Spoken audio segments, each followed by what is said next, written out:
I am Professor Paul Stevens. I'm Distinguished Fellow here at Chatham House, and we have just produced a report called Conflict and Coexistence in the Extractive Sectors, together with three other authors, Jaco Carucci, Gleda Larn and Bernice Lee. It is an independent report that we've been working on now for over 2 years, looking at relations between producer governments and international companies in the area of oil, gas and minerals.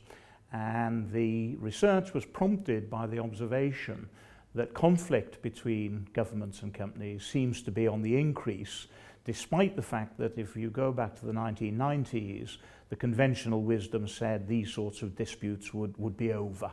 Globalization would effectively eliminate them. Well, in actual fact, over the last 10 years, exactly the opposite has been the case. We go back to 1970, and what we've done is we have tried to identify all of the arbitration cases, the international arbitration cases, involving oil, gas and mineral companies. And there are actually about 187 such cases. And based upon that database, we've then tried to see if we can identify factors that explain what's been happening in terms of conflict. And one of the main conclusions we've come across, which is not surprising, but on the other hand, at least it's based upon some empirical evidence, is that there's a close correlation between the number of arbitrations and what is happening to the price of oil, gas and minerals. As the price goes up, so the conflict goes up. And the explanation for this is very simple, is that much of the conflict is to do with the division of the bounty or the rent involved in producing oil, gas and minerals.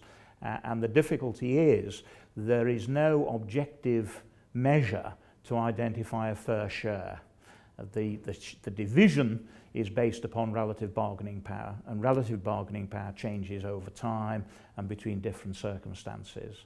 And the result is that it leads to increased conflict. We look at a number of areas. One of them concerns environmental issues.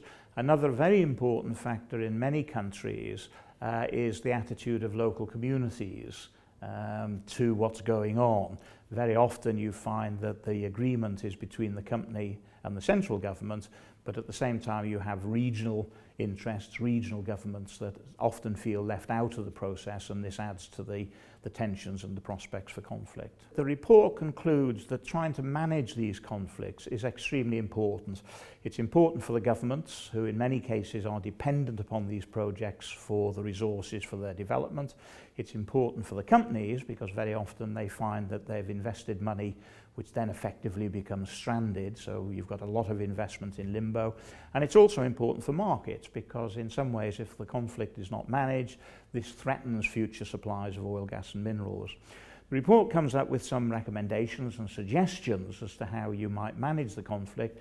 These can range from improving the transparency of the contracts, trying to introduce more progressive fiscal terms, so if the prices go up and down, so too does the government take, strengthening government institutions, and finally we've also suggested that maybe the creation of a high-level international ombudsman to try and manage some of these conflicts before they actually get to the point of a breakdown in relations.